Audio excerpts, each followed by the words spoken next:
자, 우리 인사합시다. 은혜 받읍시다. 하나님의 은혜가 오늘 이 시간에도 우리 가운데 충만하게 되기를 주의 이름으로 축복합니다. 여러 가지 어려운 일들과 환난과 역경이 생기지 않는 인생은 없습니다. 걱정과 근심 없는 삶, 환난이나 역경이 없는 삶을 원하지만 그 누구도 걱정, 근심, 환난, 역경에서 자유할 수는 없습니다. 우리 그리스도인들도 마찬가지입니다. 여러 가지 어려운 일들과 근심과 걱정 가운데 처할 때가 있습니다. 환난과 역경도 생깁니다. 이때 그리스도인이라면 마땅히 하나님 주시는 은혜를 힘입어서 하나님의 도우심을 힘입어서 그 환난과 역경을 지혜롭게 잘 극복하게 됩니다. 그리고 환난과 역경이 오히려 합력하여 선을 이루어서 유익되는 그런 결과를 얻게 되죠. 자, 그런데 이게 정상적인 하나님께서 원하시는 그리스도인의 모습입니다.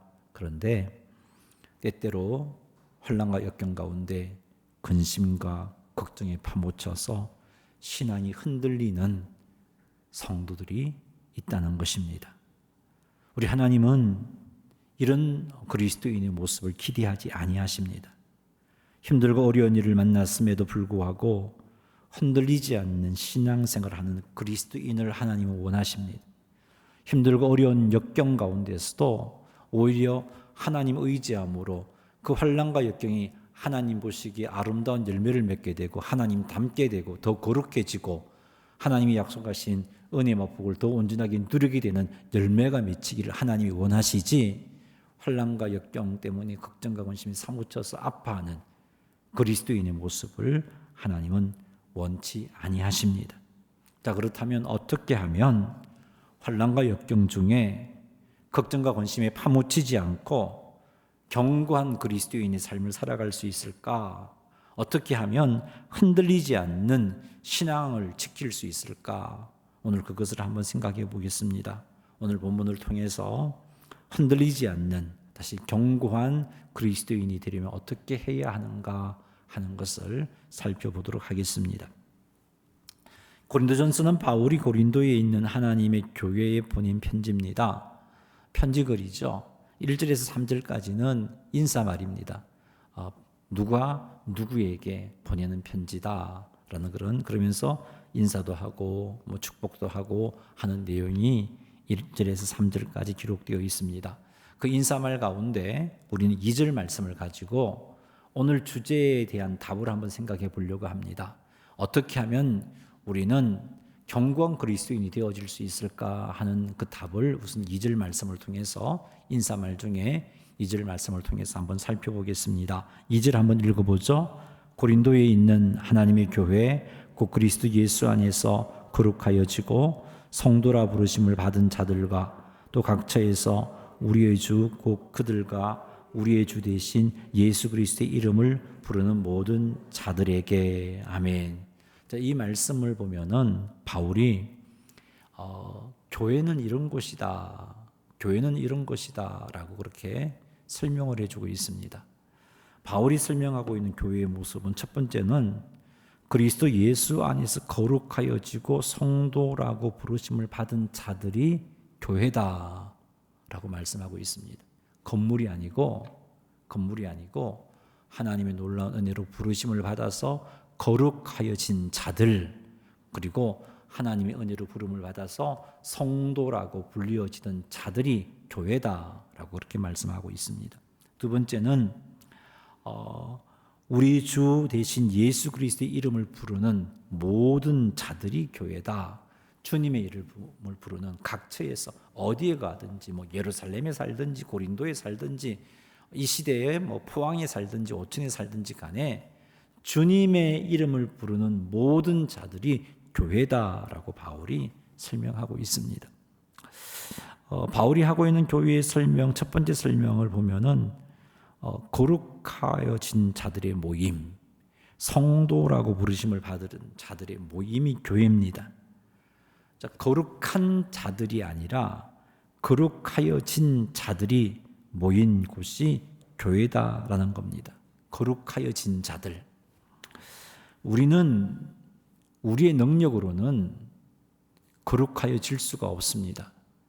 우리의 능력만으로는 우리가 거룩함을 원해도 거룩하여질 수가 없습니다. 왜냐하면 우리는 죄를 지을 수밖에 없는 죄인들이기 때문에 그렇습니다. 그래서 우리는 우리의 능력만으로 거룩하여 하게 됨으로 교회를 이룬다면 아무도 교회 안에 들 수 없는 존재인 거죠. 왜요? 우리는 우리의 능력으로 거룩하여질 수가 없는 자들이기 때문입니다. 근데 오늘 바울이 말하고 있는 것은 거룩한 자들의 모임이 아니고 거룩하여진 자들의 모임. 다시 말해서 자기 능력으로 열심히 뭔가를 해서 거룩함을 유지하는 그런 자들의 모임이 교회가 아니고, 능력은 없지만 하나님의 은혜로 거룩하여진 자들의 모임이 교회다라고 말씀하고 있습니다. 자, 그렇다면 어떻게 거룩하여졌는가? 우리의 힘만으로는, 능력만으로는 거룩하여질 수가 없는데 어떻게 우리가 거룩하여져서 주님의 교회가 되었을까? 2절 말씀에 보면은 그리스도 예수 안에서 거룩하여지고라는 말씀이 있습니다. 그리스도 예수 안에서 거룩하여졌다는 거죠. 그리스도 예수 안에 있음으로 거룩하여졌음을 알 수 있습니다. 그래요, 여러분, 우리는 그리스도 예수 안에서 거룩하여졌습니다. 자, 그리스도 예수 안에서라는 개념은 두 가지 개념이 있는, 첫째는 예수 그리스도를 믿는다는 개념이고요. 또 하나는 그리스도 예수와 교제를 나눈다는 개념이에요. 우리는 그리스도를 믿음으로 거룩하여졌고요. 우리는 그리스도와 교제를 나눔으로 거룩하여지고 거룩함을 유지하게 되는 겁니다. 따라서 오늘 본문에 그리스도 예수 안에서 거룩하여졌다는 말은 예수님을 믿음으로 인해 죄 사함을 받아 거룩하여졌다는 말이고, 예수님과의 교제를 통해서 거룩하여졌다는 말입니다. 우리는 주님을 믿는 믿음으로 주님과의 교제를 통해서 거룩하여졌습니다. 예수님이 십자가 위에서 나의 죄 문제를 해결해 주셨음을 믿고, 예수님이 그렇게 십자가에 죽으셨다가 3일 만에 살아나심을 믿으면 하나님께서 나의 모든 죄를 사하여 주시고 구원해 주신다는 사실을 믿는 그 믿음으로 거룩하여졌어요. 그리고 또 하나는 하나님의 말씀을 가까이 하고 말씀을 묵상하는 가운데 내 속에 이게 죄구나, 내 속에 이런 행동이 하나님께서 기뻐하지 않는 행동이구나 깨달아 알게 되고, 그리고 그 깨달아 아는 것을 쫓아서 하나님 기뻐하지 않는 것을 끊어내므로 거룩하여지는 거죠. 이게 교제입니다. 교제를 통해서 거룩하여지는 거예요. 우리는 이렇게 예수님을 믿음으로 하나님의 은혜로 죄 사함을 받아 거룩하여졌고, 그리고 죄 사함을 받은 우리가 주님과의 친밀한 교제를 통해서 말씀을 가까이 하고 말씀을 읽고 듣고 묵상하는 가운데 나의 추함들이 깨달아지고 죄가 깨달아졌을 때 그것을 회개하고 그것을 끊어내므로 거룩하여지고 거룩하여져 가는 존재입니다. 그래서 이런 두 가지 개념을 가리켜서 그리스도 안에서 거룩하여졌다라고 말씀하고 있는 겁니다. 뿐만 아니라 교회는 그리스도 예수 안에서 성도라고 부르심을 받은 자들이 교회다라고 바울이 말했습니다. 그리스도 예수 안에서 성도라고 부르심을 받았다는 것은 그리스도 예수를 믿음으로 성도로 부르심을 받았다는 말이에요. 우리의 능력으로는 거룩한 삶을 살 수가 없어요. 우리의 능력으로는 거룩한 삶을 살아서 성도가 될 수가 없어요. 성도라는 말이 거룩한 물이라는 뜻이에요. 교회라는 말이기도 하고요. 그래서 그런데 우리의 힘으로 우리의 능력만으로는 거룩하여질 수가 없어요. 앞에서도 말씀드렸듯이 우리는 죄인이기 때문에 그렇습니다. 죄를 짓게 되어 있어요.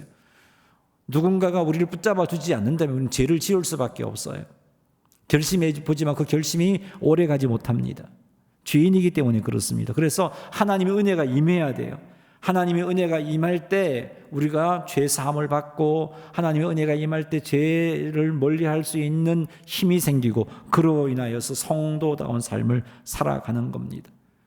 그래서 그리스도 안에 있는 것 두 가지 개념, 믿는다는 것과 교제를 나눈다는 이 개념을 놓치지 마세요. 그러면 거룩함이 유지가 되고 성도의 거룩함의 모습들, 정체성이 유지가 되는 겁니다. 자, 여기서 우리는 그리스도인의 정체성을 하나 발견하는데, 이 정체성에서 견고한 그리스도인이 되는 방법을 깨달아 알 수 있습니다. 교회라는 개념을 바울이 설명했는데, 바울이 설명한 교회라는 개념 속에서 우리가 발견하게 되는 성도의 정체성은 다름이 아니고, 그리스도인은 예수 그리스도 안에 있는 자들이다라는 겁니다. 이게 그리스도인의 정체성입니다. 그리스도인은 예수 그리스도 안에서 거룩하여진 자고, 그리스도인은 예수 그리스도 안에서 거룩함을 유지할 수 있는 자이고, 그리스도인은 예수 그리스도 안에서 성도라고 부르심을 받은 자들입니다. 성도의 정체성은 그리스도 안에 있는 겁니다. 여러분 성도 아닙니까? 여러분 예수님 믿으시죠? 여러분 교회잖아요. 그러면 여러분은 여러분의 삶 속에서 그리스도 안에 머무는 삶이 당연히 따라와야 돼요. 그게 성도입니다. 그리스도 안에 머물러야 돼요. 죄악 넘치는 세상 가운데서 우리가 거룩함을 유지하려면 다른 방법이 없습니다. 그리스도 안에 머무는 길밖에 없습니다. 그리스도 안에 머물면, 그리스도의 교제를 나누면 죄가 무엇인지 깨달아 알게 되고 죄와 싸워낼 수 있고, 그리스도 안에 머물면 그 말씀이 내 안에서 역사하는 능력이 되고, 그 능력을 힘입어서 죄를 이겨낼 수 있게 되고, 그리스도 안에 머물면 점점 그런 역사들로 말미암아 거룩하여져 가는 것이죠. 그래서 어떤 문제를 만나도 주님과의 교제 가운데서 그 문제의 해결 방법을 깨달아 알게 되고, 문제를 해결할 수 있는 능력을 공급받고, 그래서 그 문제를 이겨내게 되는 겁니다. 이 사실에서 견고한 그리스도인이 되는 방법은 다른 게 아니구나, 그리스도와 교제를 나누는 거구나, 그리스도 안에 머무는 거구나 라는 사실을 알 수 있습니다. 여러분 견고한 그리스도인이 되려면 다른 것 없어요. 항상 그리스도 안에 머물러야 돼요. 그리스도와 교제를 나누어야 돼요. 견고한 그리스도인의 삶을 살려면 말씀을 통해서 주님을 만나야 돼요. 말씀을 통해서 주님이 어떤 분인지 깨달아야 돼요. 말씀을 통해서 주님의 말씀을 들어야 돼요. 말씀을 통해서 주님이 가르쳐주시는 나에게 있어서 옳지 못한 것을 깨달아 알아야 돼요. 말씀을 통해서 주님을 더 풍성히 알아가야 되고, 말씀을 통해서 나의 추한 모습도 발견해야 되고, 말씀을 통해서 주께서 기뻐하시는 것도 깨달아야 되고, 그 깨달은 말씀을 쫓아 살아갈 때 이게 교제입니다. 이게 그리스도와의 교제예요. 그러할 때 거룩함이 유지가 되어지는 거죠. 자, 환난을 만났어요. 역경을 만났어요. 문제가 생겼어요. 내 능력으로 해결할 수 없는 문제입니다. 그런데 그리스도 안에 있는 성도는요, 하나님의 위로가 임합니다. 하나님 주신 소망이 있어요.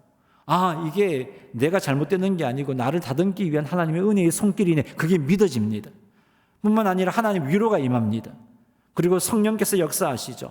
능력도 임합니다. 그러니 환난과 역경 가운데 좌절하지 않아요. 환난과 역경 가운데 그 환난과 역경을 이겨내는 그리스도인이 되는 거예요. 이 땅에 사는 그리스도인들은요, 그리스도인이라 할지라도 환난을 만나지만, 그러나 세상 사람과 다른 이유는 그리스도 안에 머물므로 말미암아 그 환난과 역경을 이겨낼 수 있는 힘을 공급받기 때문이에요. 그래서 환난과 역경 가운데 불평하지 않고, 걱정하지 않고, 좌절하지 않고 담대할 수 있고, 나아가 견고한 그리스도인의 삶을 살아가는 겁니다. 그러니 사랑하는 성도 여러분, 그리스도 안에 머무시기 바랍니다. 주님과의 교제에 힘쓰시는 여러분 되시기를 주님의 이름으로 축원합니다. 두 번째, 교회에 대한 설명을 가지고 견고한 그리스도인이 되려면 어떻게 해야 되는지 한번 생각해 보겠습니다. 두 번째, 바울이 말하고 있는 교회는 어디에 있든지 각 처에서 그리스도의 이름을 부르는 자들이 교회다라고 말씀하고 있어요. 건물이 아니고요. 예수님을 부른다는 것은 예수님을 믿고 예수님이 나의 구원자이심을 믿고 도와주세요 라고 부르는 거예요. 누구든지 주의 이름을 부르는 자는 구원을 얻으리로다. 그 말이 무슨 말입니까? 예수님이 나의 구원자 되심을 믿고 예수님 나 구원해 주세요 하고 주님께 구원의 손길을 내미는 것, 그것이 주의 이름을 부르는 거예요. 예수님이 나의 구원자임을 믿고 예수님께 도움을 청하여 기도하는 자, 그들이 교회입니다. 그런 사람들이 모인 곳이 교회예요. 예루살렘 교회에 예루살렘 교회는 다른 게 아니에요. 예루살렘에 살고 있는 주님의 이름을 부르는 자들이 교회고요. 고린도 교회는 다른 게 아니에요. 고린도 교회에 살고 있는 주님의 이름을 부르는 자들이 교회인 겁니다. 예수님의 이름을 부른다는 의미를 기억하세요. 다른 거 아니고 예수님을 믿고 예수님의 도우심을 구하는 것, 예수님을 믿고 도우심을 구하는 것이 교회라는 겁니다. 여기서 또 다른 교회의 정체성을 발견합니다. 그것은 그리스도의 이름을 부르는 것이 그리스도인의 정체성입니다. 여러분이 교회라면, 여러분이 그리스도인이라면 그리스도의 이름을 부르는 삶을 살았어야 했어요. 지난 한 주일 동안 얼마나 주의 이름을 부르며 사셨습니까? 지난 한 주일 동안 여러 가지 문제가 있었잖아요. 큰 문제는 아니어도 작은 문제가 있었을 것이고, 여러분의 감정이 휘달리는 문제도 있었을 것이고, 여러분 신앙이 흔들리기도 했을 것이고, 때로는 죄와 싸워 넘어지기도 했을 것입니다. 그런데 여러분, 그런 문제가 있었음에도 불구하고 얼마나 주님의 이름을 불렀습니까? 그리스도인이라면 주님의 이름을 불러야 해요. 그게 그리스도인입니다. 어떤 상황과 형편 가운데서도 주님의 이름을 불렀다면 그 형편과 상황 속에서 주의 도우심 가운데 승리하는 삶을 살았습니다. 우리 주님은 부르면 역사하십니다. 우리 주님 부르면 응답해 주십니다. 우리 주님 부르면 우리에게 위로해 주시고 우리에게 도움의 손길을 내미시는 겁니다. 그러므로 여러분, 그리스도인은 환난과 핍박을 만났을 때 환난과 핍박을 이겨내기 위해서 다른 것 하지 않습니다. 주님의 이름을 부르는 거예요. 걱정하고 근심하지 않습니다. 환난과 핍박을 이겨낼 수 있는 힘을 달라고, 이겨낼 수 있는 능력을 달라고 주의 이름을 부릅니다. 이렇게 할 때 흔들리지 않는 견고한 그리스도인의 삶을 살아가게 되는 것입니다. 그리스도인은 인생의 여러 가지 문제를 만났을 때, 환난과 역경을 만났을 때 그 환난과 역경을 극복하기 위해서 주님의 이름을 부르는 자입니다. 그리스도 예수께서 너희 나를 어려움으로부터 견딜 수 있게 해주시는, 견딜 수 있는 능력과 힘을 주신다는 믿음을 가지고 주님의 이름을 부릅니다. 이렇게 할 때 이런 삶을 사는 성도는 견고한 그리스도인의 삶을 살아가게 되는 것입니다. 견고한 그리스도인이 되는 방법을 제가 또 말씀드렸어요. 다른 것 아니에요. 환난과 핍박 가운데 주님의 이름을 부르는 자가 견고한 삶을 삽니다. 주님의 이름을 부르십시오. 그게 그리스도인입니다. 주님의 이름을 부르십시오. 그렇게 할 때 견고한 그리스도인의 삶을 살아갈 수 있습니다. 그 견고한 그리스도인이 되기 위해서 항상 그리스도의 이름을 부르시고, 항상 그리스도의 이름을 부름으로 주의 도우심을 구하고 주를 의지하셔서 어떤 인생의 문제도 불평과 근심거리가 아니라 합력하여 선을 누리게 되는 복을 누리시는 여러분 되시기를 주님의 이름으로 축원합니다. 지금까지 말씀드린 것은요, 그리스도 안에 머물므로, 그리스도 안에 머물므로 주님과의 교제 속에서, 주님과의 교제 속에서 또 견고한 그리스도인이 될 수 있다고 말씀드렸어요. 주님의 이름을 부른다는 것도요, 기도도 교제라는 사실을 아십시오. 주님을 믿고 주의 이름을 부른다는 것도 교제입니다. 주님과의 교제예요. 그 교제를 통해서 우리는 그리스도 안에서 견고해진다는 것. 이 두 가지 사실을 꼭 명심하십시오. 안에 있다는 것은, 그리스도 안에 있다는 건 주님을 의지한다는 거고요. 주님과의 말씀을 통해 주님과 교제를 나눈다는 거고요. 또 주의 이름을 불러 교제를 나눈다는 것. 이것이 그리스도 안에 머무는 겁니다. 이제 인사말은 그만 살피고요.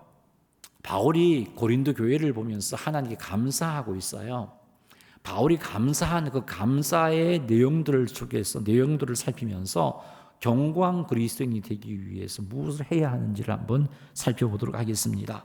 4절, 5절, 6절, 7절은 바울이 고린도의 교회 때문에 하나님께 감사하고 있는 내용들이에요. 우리 4절 말씀 읽어보겠습니다.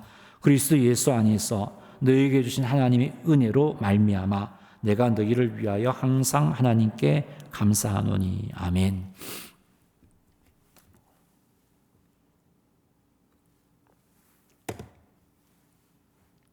바울은 고린도 교회를 위하여 항상 하나님께 감사한다라고 밝히고 있습니다. 무엇에 대해서 감사한다는 말인가? 고린도 교회에 주신 은혜로 말미암아, 하나님께서 고린도 교회에 주신 은혜로 말미암아 항상 감사한다라고 말씀하고 있어요. 자, 그런데 그 은혜가 어떻게 고린도 교회에 주어졌어요? 그 은혜가 4절 말씀을 보면 그리스도 예수 안에서 너희에게 주신 하나님의 은혜로, 이 말씀을 볼 때 그 은혜도 그 은혜도 다른 게 아니고 그리스도 안에서 주어진 것이구나, 그리스도 안에서 주어진 것이구나 하는 것을 알 수 있습니다. 여러분, 바울은 여기서도 그리스도 안에 있을 때 하나님의 은혜가 임하고 그 은혜로 말미암아 하나님께서 기뻐하신 삶을 살 수 있다는 것을 말씀해 주고 있어요. 그리스도 안에. 바울은 5절, 6절, 7절에 좀 구체적으로 그 은혜가 무엇인지를 말씀해 주고 있습니다. 내가 너희들이 그리스도 안에 머물므로 하나님의 은혜가 임했는데 그것 보고 내가 하나님께 항상 감사해. 좀 더 구체적으로 말해 준다면 5절과 같은 은혜, 6절과 같은 은혜, 7절과 같은 은혜가 너희에게 임했는데 이것 때문에 내가 항상 하나님께 감사해, 이 말을 하고 있거든요. 자, 이것을 살피면서 우리는 견고한 그리스도인이 되려면 무엇을 해야 하는지 그것을 한번 찾아보시기 바랍니다. 5절 한번 읽어보겠습니다. 이는 너희가 그 안에서 모든 일, 곧 모든 언변과 모든 지식에 풍족함으로. 아멘.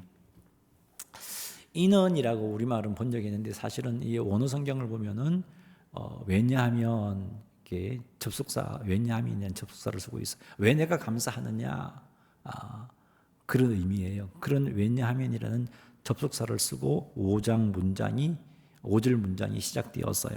자, 그 내용이 그 5절을 살펴본다면은 바울은 그리스도 안에서 모든 고린도 교회 성도들의 언변과, 그것도 모든 언변과 모든 지식에 풍성하게 된 사실을 깨달았어요. 야, 고린도 교회를 보니까 모든 언변과 모든 지식이 풍성하여졌네. 어떻게 풍성하여졌지? 하나님의 은혜로 풍성하여졌네. 그것을 알고 나니까 하나님께 감사하지 않을 수가 없었던 겁니다. 여기서 말씀하고 있는 모든 언변은 복음을 체계적으로 전할 수 있는 능력뿐만 아니라 기독교에 관한 여러 주제들을 좀 체계적으로 이야기하고 전해줄 수 있는 능력을 말합니다.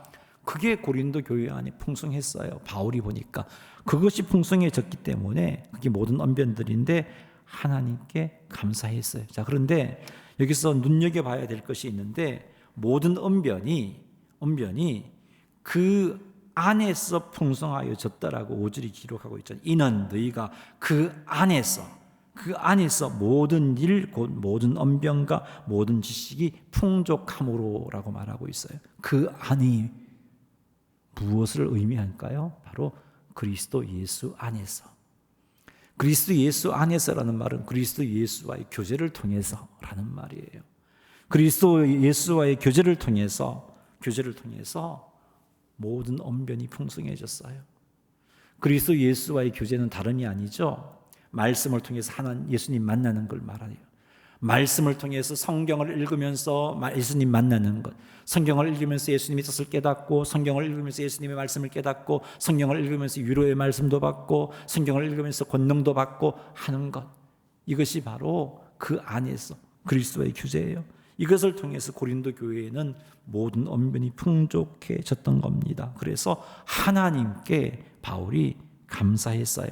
그리고 모든 지식도 풍성해졌는데 모든 지식은 그리스도 기독교에 관한 지식, 예를 든다면 복음은 무엇인가, 구원은 어떻게 받는가, 영생은 어떻게 받는가, 제사함은 어떻게 받는가, 하나님 뜻은 무엇인가, 이와 같은 여러 주제, 이와 같은 주제들, 이런 주제들에 관해서 그 지식이 고린도 교회 안에 풍성해졌어요. 이것도 그 안에서 그리스도와의 교제 안에서 풍성해졌다는 겁니다. 만일 고린도 교회의 모든 언변이 고린도 교회 성도들의 노력으로 풍성해진 것이라면, 고린도 교회의 모든 지식이 고린도 교회 성도들의 노력으로 풍성해졌다면 바울이 여기에서 편지글을 쓰면서 특별히 지금 앞쪽에서는 칭찬을 해주고 있는 입장이거든요. 고린도 교회에 칭찬해주는 입장이라, 야, 니네들 참 수고 많았다. 너희들 너무 열심히 해서 언변도 풍성하고 너무 열심히 지식도 풍성해서 하나님이 잘 살고 있구나. 참 수고해서 너희들 그 수고 칭찬해. 이런 언급이 있을 텐데 그런 언급이 전혀 없어요. 전혀 없고 바울은 어떻게 말하고 있습니까? 그들의 노력으로 이렇게 풍성해졌기 때문에 참 축진한다는 말이 아니라 하나님께 오히려 감사하고 있잖아요. 그들 고린도 교회의 모든 언변, 모든 지식이 풍성해진 것에 대해서 하나님께 항상 감사하다고 말하는 이유는 그 언변과 그 지식이 하나님의 은혜에 의해서 고린도 교회에 주어졌기 때문에 이런 역사가 일어난 것이어서 감사한다라고 바울이 말씀하고 있는 겁니다. 앞에서도 말씀드렸던 것처럼 그리스도 예수 안에서, 그 말은 그리스도 예수와의 교제를 통해서, 그리스도와 더불어 교제를 통해서 이런 역사가 일어난 것이에요. 그래서 우리도 이런 말씀의 역사들이 우리 안에 충만하게 일어나고 지혜롭게 말씀도 전하고 또 말씀도 깨달아 알고 그 깨달은 말씀이 힘이 되고 그래서 능력 있는 그리스도인의 삶을 살려면 다름이 없어요. 그리스도 안에 머무는 삶이 필요하다는 겁니다. 말씀을 가까이 해서 주님을 깨달아 알고 주님을 더 많이 알아가고 주님을 닮아가고 주님의 뜻을 알고 주님의 위로도 받고 또 주님의 뜻도 깨달아서 그 뜻을 쫓아갈 때 우리는 능력 있는 그리스도인의 삶을 살아가게 되는 것입니다. 성도인 우리들에게 모든 언변과 모든 지식이 풍성해지게 되면 죄악 많은 세상 가운데 견고한 그리스도인의 삶을 살아갈 수 있어요. 그러기에 우리는 견고한 그리스도인의 삶을 살기 위해서는 모든 언변과 지식이 풍성해야 되는데 그게 어떻게 이루어졌느냐? 그리스도 안에서 이루어졌다는 거죠. 이것을 볼 때 견고한 그리스도인이 되기 위해서 필요한 것은 여기에서도 다름이 아니라 그리스도 안에 머무는 것, 그리스도의 교제라고 말씀해 주고 있습니다. 사랑하는 성도 여러분, 이게 이렇게 중요해요. 그리스도와의 교제가 이렇게 성도들에게 중요해요. 이게 정체성이라고 말씀드렸죠. 그리스도인이란 뭐냐?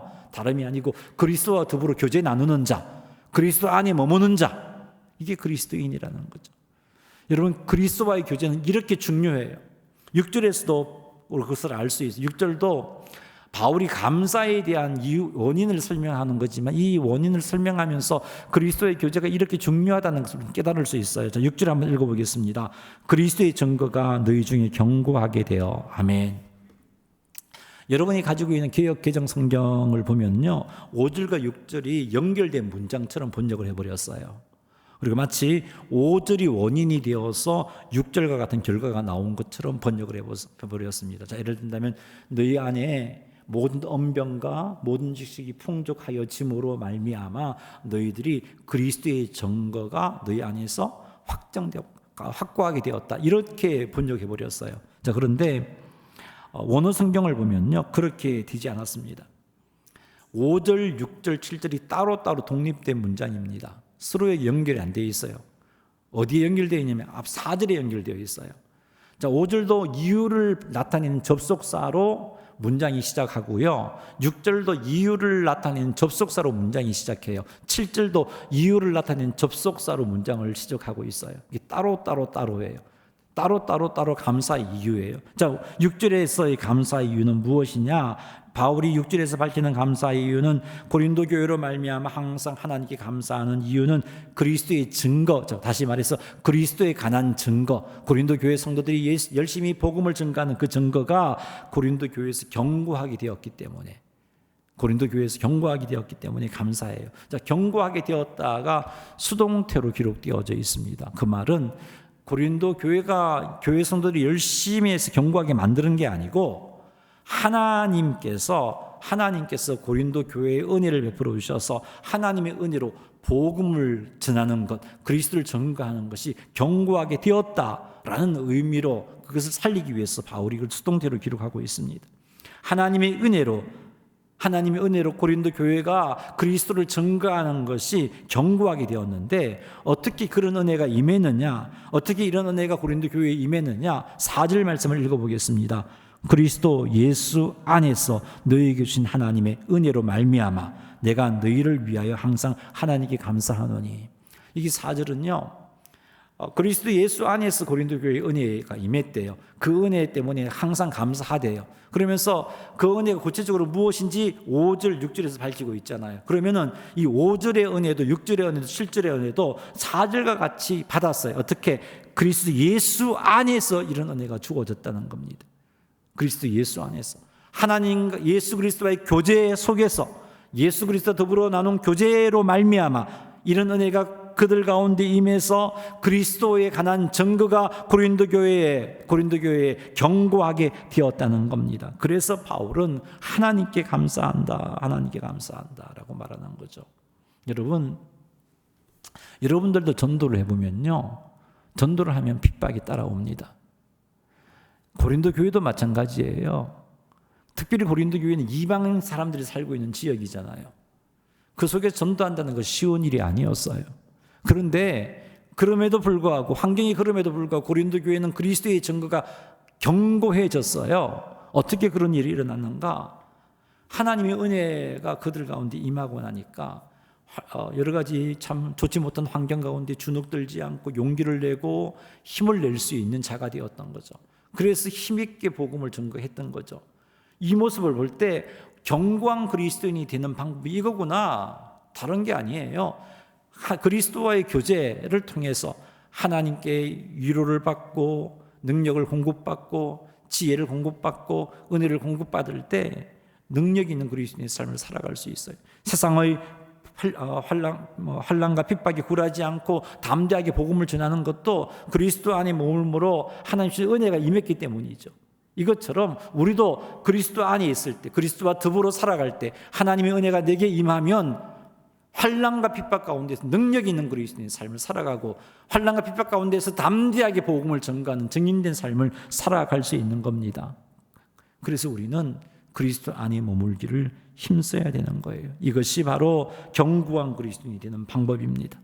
그리스도 안에 머무는 그것이 견고한 그리스도인이 되는 방법이에요. 7절도 한번 살펴보겠습니다. 7절 말씀 읽어보죠. 너희가 모든 은사에 부족함이 없이 우리 주 예수 그리스도의 나타나심을 기다림이라. 아멘. 7절도 바울이 고린도 교회를 위하여 항상 하나님께 감사하는 이유를 밝히고 있는 겁니다. 너희가 모든 은사에 부족함이 없다 해서 부족함이 없다 역시 수동태로 되어졌어요. 부족함이 없게 되었다라는 거죠. 어떻게 해서 하나님께서 고린도 교회의 모든 은사에 부족함이 없도록 해주셨다는 겁니다. 구원에 필요한 모든 은사를 조금도 부족함이 없도록 하나님이 부어주셨어요. 그래서 고린도 교회 성도들은 때로는 사는 게 힘들고 믿음 지키기 힘든 상황이었음에도 불구하고 끝까지 믿음 지키며 빨리 주님 오시기를, 주님의 재림을 기다리는, 그리스도의 나타나심을 기다리는 그런 삶을 살아갈 수가 있었던 것입니다. 고린도 교회 성도들이 어떻게 해서 모든 은사에 부족함이 없게 되어서 주님의 재림을 기다릴 수 있는 자가 되었는가? 다름이 아니에요. 하나님의 은혜가 부어졌기 때문에. 어떤 이렇게 이 은혜가 부어졌는가? 그리스도 안에 머물므로 이런 은혜가 부어진 겁니다. 여기서도 우리는 견고한 그리스도인이 되는 거 다른 것 아니에요. 그리스도 안에 머무는 겁니다. 여러분, 이렇게 볼 때 그리스도 안에 머무는 게 너무나 중요한 겁니다. 기독교인, 그리스도인에게는 이것이 생명과 같은 거예요. 그리스도 안에 머물지 않으면 은혜가 공급되지 않아요. 은혜가 공급되지 않으면요, 능력 있는 그리스도인의 삶을 살아갈 수 없습니다. 복음도 힘있게 전가하지 못하고요, 끝까지 재림신앙을 붙잡을 수도 없어요. 환난과 핍박 가운데 두려워 떨게 되고요, 좌절하게 돼요. 그리스도 안에 머물 때 은혜가 공급되어지고 그 공급되어지는 은혜로 능력 있는 그리스도인의 삶을 살아가고 핍박과 환난 가운데 인내하며 승리하고 담대하게 복음을 전가하는 그리스도인이 되고 핍박과 환난 가운데 신앙 잃지 않고 끝까지 주의 재림을 기다리는 성도의 삶을 살아갈 수 있는 겁니다. 기억하십시오. 다른 것 아니에요. 능력 있는 그리스도인이 되는 것은요, 다른 것 아닙니다. 그리스도 안에 머무는 것입니다. 견고한 그리스도인이 되려면 그리스도 안에 거해야 됩니다. 예수 그리스도와 더불어 교제하는 삶을 살아가야 됩니다. 그리할 때 우리는 견고한 능력 있는 그리스도인의 삶을 살아갈 수 있습니다. 지금은 하나님의 은혜로 우리가 견고한 그리스도인의 삶을 산다고 할지라도 앞으로 참 우리가 어떤 어려움을 만나게 될지 어떻게 장담하겠어요. 그러다 보니까 끝까지 우리가 견고한 그리스도인으로 살아간다고 확신을 하기가 내 모습을 볼 때, 내 능력을 볼 때 자신이 없어질 수 있어요. 왜? 의지력도 약하고 결심의 분들 작심삼일이고 또 힘들고 어려운 문제 앞에 흔들릴 것 같고 끝까지 믿음을 못 지킬 것 같은 그런 생각이 들어서 확신하기가 힘든데, 고린도전서 1장 8절 말씀을 보면요, 나는 부족하지만 그럼에도 불구하고 나는 끝까지 견고한 그리스도인으로서 살아갈 수 있구나 하는 것을 확신할 수 있어요. 자, 8절 말씀 한번 읽어보겠습니다. 8절 비추어 주세요. 주께서 너희를 우리 주 예수 그리스도의 날에 책망할 것이 없는 자로 끝까지 경고하게 하시리라. 아멘. 이 8절 말씀에 의하면 주님께서 우리를 주께서 재림하시는 날에 책망할 수 없는 자를 끝까지 경고하게 하신다 그랬어요. 여러분, 우리는 경고한 그리스도인도 살아갈 수가 있어요. 왜요? 하나님께서 그렇게 해 주실 것이기 때문에. 재림하시는 날에 책망할 것이 없는 자로 끝까지 경고하게 하시기 때문에 우리는 경고한 삶을 살아갈 수 있습니다. 내 의지력이 비록 약하고 결심도 작심삼일이라 할지라도 그런 나는 믿을 수 없지만 하지만 하나님을 보니까 하나님은 끝까지 나를 경고하게 해주시겠다 약속하시잖아요. 그 하나님은 신실하신 하나님이시잖아요. 그 하나님은 전능하신 하나님이잖아요. 그 하나님을 보니까 확신할 수 있겠구나. 나는 오늘도 경고한 삶을 살 수 있고 내일도 경고한 그리스도인의 삶을 살 수 있구나. 주님 재림하시는 그 순간까지 경고한 그리스도인의 삶을 살아갈 수 있구나라는 사실을 확신할 수 있습니다. 사랑하는 성도 여러분, 염려하지 마세요. 앞으로 어떤 어려움이 닥칠까도 염려하지 마세요. 전능하신 하나님, 신실하신 하나님이 말씀하셨어요. 끝까지 경고하게 하시리라 약속해 주고 계시나요? 그러니까 그 약속을 믿고 우리가 힘쓸 일은 다른 것 아니에요. 그리스도 안에 머무는 일에만 힘쓰시면 돼요. 이게 중요한 거예요. 그리스도의 정체성, 그리스도 안에 머무는 이게 너무나 중요한 거예요. 이것만 하면요 끝까지 경고하게 해주세요. 은혜를 공급해 주셔서 하게 하시는 거예요. 여러분 한번 실험 한번 해보세요. 이번 주에 정말 그리스도 안에 거하는 삶의 우선순위를 두고 여기 한번 목숨 걸어보세요. 그리고 한 주 삶이 어떻게 사라지는가를 한번 점검해 보세요. 달라지는 삶을 경험하게 될 겁니다. 능력 있는 그리스도인 삶을 살아가는 걸 경험하게 될 것입니다. 견고한 그리스도인 삶을 사는 것을 경험하게 될 것입니다. 그러니 참으로 중요한 일, 그리스도 안에 머무는 일, 그리스도와 더불어 교제 나누는 일에 힘쓰시기를 주의 이름으로 축복합니다. 여러분, 그리스도 안에 모으는 것이 결코 어려운 일이 아니에요. 자, 고린도전서 1장 9절 말씀 읽어보겠습니다. 너희를 불러 그의 아들 예수 그리스도 우리 주와 더불어 교제하게 하시는 하나님은 미쁘시도다. 자, 하나님은 여기 보니까 우리를 불러서 그의 아들 예수 그리스도 우리 주와 더불어 교제하게 하시는 하나님이에요. 하나님이, 성부 하나님이 우리를 불러서 그의 아들 예수 그리스도와 교제하게 하시는 하나님. 이것을 볼 때 그리스도와 더불어 교제하는 게 하나님 뜻임을 알 수 있죠. 그리고 하나님이 도우신다는 사실도 알 수 있어요. 하나님이 도와주신다고 교제할 수 있도록. 그리고 그렇게 하시는 하나님이 어떤 하나님? 미쁘신 하나님. 그 말은 신실하신 하나님, 변덕스럽지 않으신 하나님, 한결같으신 하나님, 반드시 그 약속하신 걸 지키신 하나님, 그런 의미잖아요. 이 말씀을 볼 때 우리는 그리스도와 더불어 교제 나누는 게 어렵지 않겠구나 하는 사실을 알 수 있어요. 왜요? 전능하신 하나님이 도우시잖아요. 그 도우신 하나님 신실하시잖아요. 그분이 우리들로 하여금 그리스도와 더불어 교제케 하시잖아요. 그러니 어려운 일이 아니에요. 사랑하는 성도 여러분, 그리스도와 더불어 교제 나누는 것 힘든 일이 아닙니다. 힘든 일이 아니에요. 그러니까 그리스도와 더불어 교제하는 일을 머뭇거리지 마시고 오늘로 내일로 미루지 마시고 매일매일 그리스도와 교제를 나누시기를 바랍니다.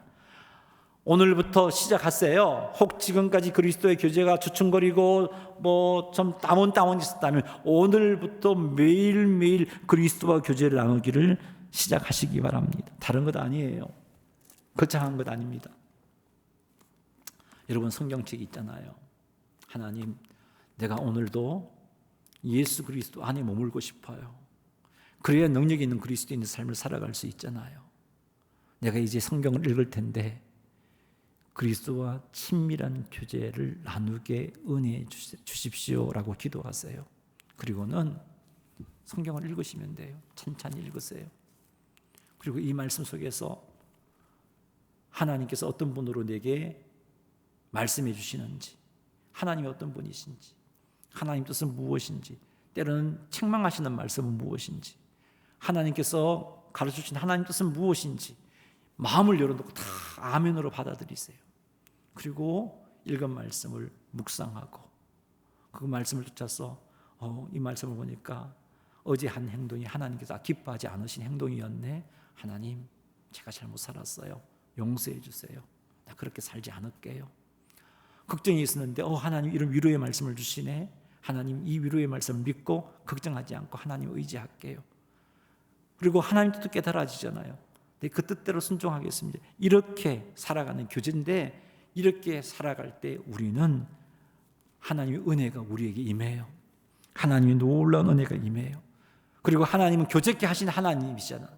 그리스도와 더불어 교제케 하신 하나님이니까 우리가 그렇게 간절한 마음으로 나아가면 교제케 하시는 하나님께서 우리에게 은혜를 부어주셔서 말씀을 통해서 그리스도와의 교제가 이루어지게 하는 거예요. 오늘 예수님 믿어도 그런 은혜의 역사를 경험할 수 있어요.